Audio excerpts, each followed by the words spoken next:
you are, Katie. Katie. Katie. Earth to Katie. Hello. Katie. Katie. Oh dear Lord. Katie, are you okay? You look distraught. What happened? Voltron Season 6 is what happened to me. Okay then. I'm just gonna go. You can deal with whatever this is. God, weirdo.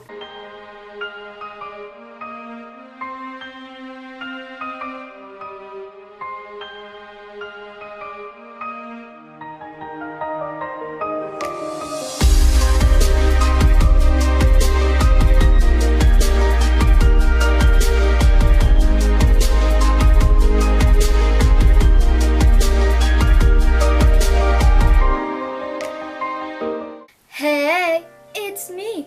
A wild kitty appeared, and today for you, I am bringing you my thoughts on Voltron Season 6.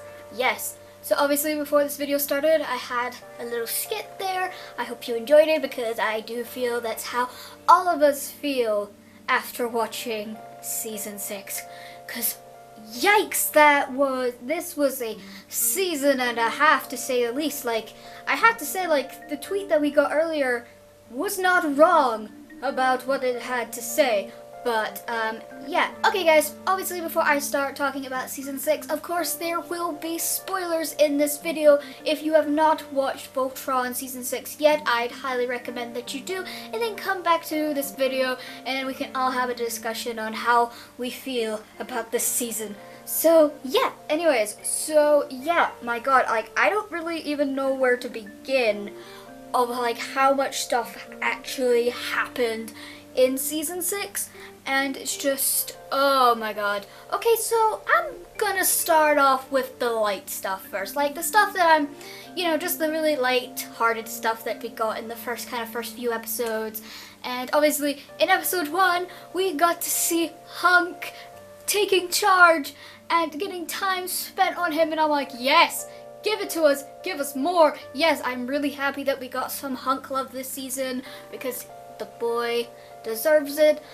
But I just hope that means in future seasons we're going to see more of Hunk, because yes, that is my one hope for Hunk, is just so we learn more about him and get him some character development. So yeah, alright. Okay, so the next thing I want to talk about is basically the D&D episode. Oh my god, the D&D episode was just so good. Oh my god, I loved it, seeing everybody having fun, except apparently Keith, because apparently Keith is not allowed to have fun, apparently. But yeah, oh my god, it was just so good. Like, oh my god, it was just, I loved everything about it. I loved everyone's characters. I loved how it kind of was set up. Even though I said in my previous video that I felt that the D&D episode may be seen as a waste of time, honestly, after all the stuff that we have to go through after the D&D episode, I'm kinda glad we had that, because my god, yeah, we kinda really needed that episode just to see everybody having fun. I just loved Lance just started off being like, whatever, nerd game, and then he was like the one that got really into it, and I absolutely loved it. Also, Shiro, that obviously we'll find out later on, is definitely a clone, but the fact that Shiro was just like, I'ma be a paladin. Died again? I'ma be a paladin again. Like, oh my god, it was just how everybody else was just done with the fact that freaking Shiro wanted to be a paladin over and over again. I just thought was just freaking amazing. Also how it was kind of like a little 80s reference there, being the twin brother, and of course that's how they kind of did it.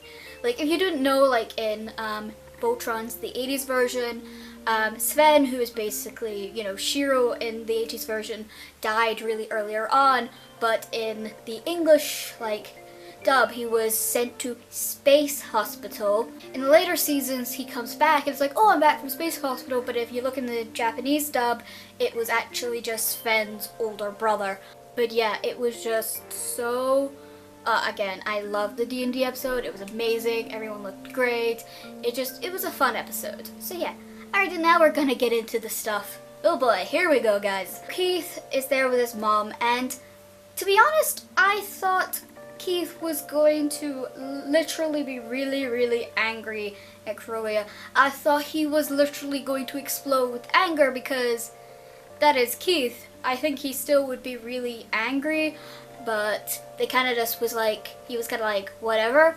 So basically, you know, Keith and Corellia go to try and find this like blue sort of quintessence thing, and they're kind of stuck in this sort of time thing. I can't remember exactly what the name was, but and basically it can show you visions of the past and the future, and of course we got to see like Keith's past and like how Corellia came to Earth, and also we got to see baby Keith. Oh my god, baby Keith is adorable. Like, oh my god, he was born with a tiny mullet. That was adorable. Like, oh my god. So basically everybody who drew fan art of Keith with a mullet as a baby, you were all right. Apparently Keith did have a mullet since he was a baby. That's like adorable. And yeah, basically we got to learn that Corellia basically was trying to stop the Gaur Empire from getting blue, because blue was definitely on Earth at the time. I thought it would be more interesting if maybe Corellia herself brought blue to Earth, but again, it's still good that, you know, she was trying to protect it because she knew that they already got their hands on the Red Lion. So obviously she was like, I don't want freaking the Gaur Empire to get Voltron. F that noise. So yes, she betrayed the person that she was working with, and then she crash landed, met Keith's dad, obviously fell in love, had baby Keith. Again, I'll iterate, oh my god, baby Keith was adorable. So yeah, and basically, and then Keith saw a vision of Shiro basically going crazy, and yeah, and obviously that was to foreshadow all the stuff that happens later. And yeah, and then we kind of see Keith after a while. We see that, you know, it's basically official, his dad definitely did die, but from the pictures it looked like Keith was still quite young when his dad passed away. Like, he probably was maybe, like, he's probably, I don't know, 10 or 11. One note I would like to say, when Corellia and Keith's dad, we still don't have a name for Keith's dad, by the way. Like, Corellia never mentioned it. She was more like, oh yes, your dad. So I was like, okay, so we don't know his name. But the one thing I did notice about Keith's dad is he was wearing Shiro's clothes. Like, that was definitely Shiro's clothes he was wearing. Like, there is no doubt about it. To my point, I'm just like, then if that's Shiro's clothes, how does Shiro have them? I'm a bit confused. Yeah, 'cause that happened for some strange reason. So so many theories are going through my head of why Keith's dad has Shiro's clothes. Is there like a family thing going on there? Is like either Shiro like Keith's dad's younger brother, or maybe like uncle or something like that? In some way, you know, Shiro and Keith are actually related, or is there another reason why he's like in Shiro's clothes? It just confused the feck out of me. Like, oh my god, like, so yeah, that was a thing. And yeah, also Keith got a dog, well, a wolf basically, but he got a pet and it's adorable and I love it. I really want to know the name that he gave the wolf, but again, we didn't really get to hear it. All we know that he has a wolf now as a pet, and oh my god, it's amazing. And yeah, also now, so because of how the time worked and all that, basically, Keith is now 2 years older. So that basically means that now Keith is 20 years old.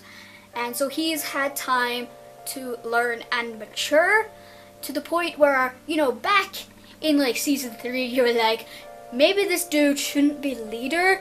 Now, yes, I would say Keith is very much leader material, and yes, he can be the new Black Paladin.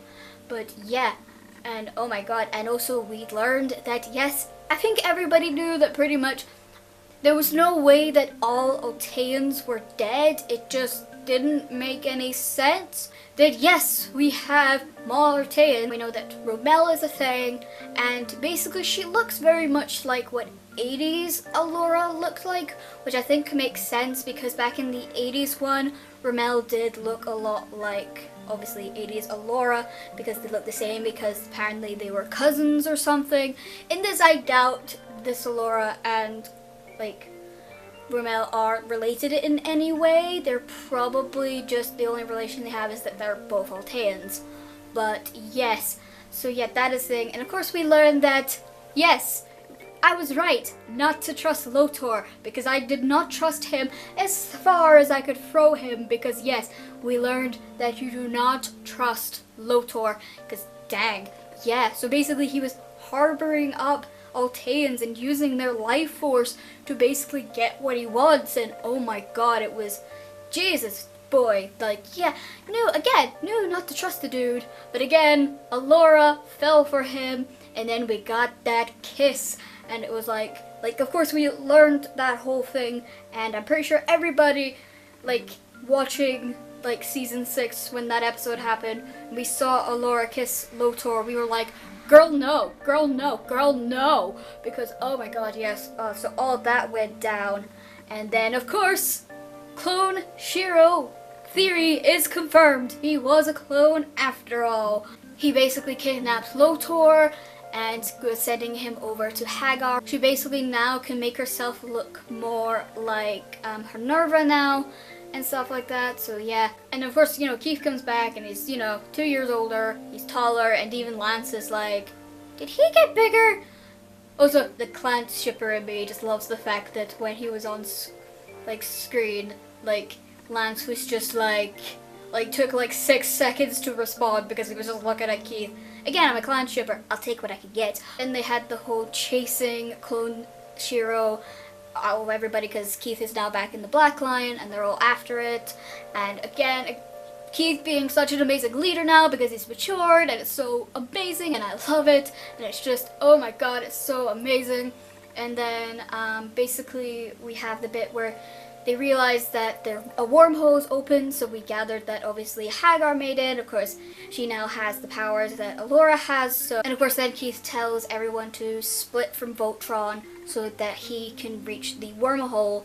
And basically, yes, so he ends up going into the wormhole. And of course, everybody else basically deals with Lotor and his generals and have that epic fight. And oh my god, like freaking Lotor went crazy, to say the least. Like, my god, did that dude go crazy. Let's talk about Keith for a moment. So Keith basically goes and follows clone Shiro. He himself hasn't realized that this is a clone. He just thinks real Shiro is being controlled in some way. So he goes down and finds this lair, and it's like this huge place, and then he turns on this like tube thing, and we see that yes, there is a lot of clone Shiros, like a lot, but we notice that none of the clones have his like white poof. It's just all black like how he was originally, so I don't know if they do something to like dye it. Like, what do? Did they just dye the tip or something? Did Galra have hair dye? Who knows? So yeah, and after all that we see Keith and Shiro having this big fight. Oh my god, it was the most intense thing I have ever seen in my life. I was nearly like, I was on the sofa hanging for dear life on how intense this was. It was just, oh my god, it was just such an amazing like sequence for that. And of course during the fight we got to see like flashbacks of how sort of like Keith and Shiro sort of like kind of came to be. It's not like it gives us an exact thing of why, like how it happens, just we know that Shiro has always had Keith's back no matter what, because we learn that the garrison, like I always thought the garrison was a kind of like college of some sorts, but as we can see, I think it's more of a high school more than anything, because as we can see, Keith is probably about like maybe 13, 14 maybe. So yeah, so we learned that that is the case with the garrison. And yeah, and we know that Shiro vouches for Keith, and that's how he got into the garrison. And basically, Keith says, you should just send me back to the home. So obviously, Keith was at a home before, so that makes me think that basically you know, Shiro basically adopted Keith in a way, if you think about it. If, you know, originally Keith was supposed to be at a home or something, and it's like, oh, that's just adorable if that's the case. So yeah, and again, that fight sequence was just so well done. And of course we learn where Keith gets the mark. So I think we were all kind of wrong about what it is, because I know a lot of people were arguing either it's a scar or it's a Gara mark, but really it looked like the way it was done, it was more of a burn mark than anything. So basically Keith got a burn mark. So guess nobody was right, unless again I still don't understand how it's not a Gara mark, because it looks exactly where like Folia's mark is. Well, I know she has two, but I don't know, but still it looks pretty cool. And oh my god, again I have to say about the fighting was the animation. My god, was it stellar for that whole bit. It was just so amazing, so emotional, and just like I could go on about it for ages, but it was just so well done. So then after a while, Keith goes to the astral planes, like, well, he gets sent to the astral planes and learns the fact that yes, no, the person that you are fighting right now isn't the real Shiro. And of course real Shiro appears and basically tells Keith that basically that whole incident that happened in season 2 is basically Shiro died. Shiro actually died. He has been dead since season 2, and I didn't really know how to process that, because my whole thing was I thought that he was just stuck in the astral plane and that was it. But no, it was that his spirit was in the astral plane and his body was completely and utterly gone. And oh my god, it just, I think that's the moment where I realized I was just broke, because realizing that Shiro was dead this whole time. And oh my god, like, poor Keith.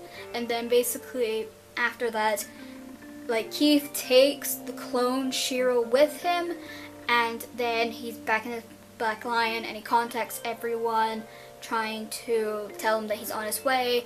And of course we learned that when they're fighting Lotor, like, Keith can hear everything that is going on, and he doesn't like the fact that his team is in danger. So he basically asks Shiro in the astral planes to please make me go faster.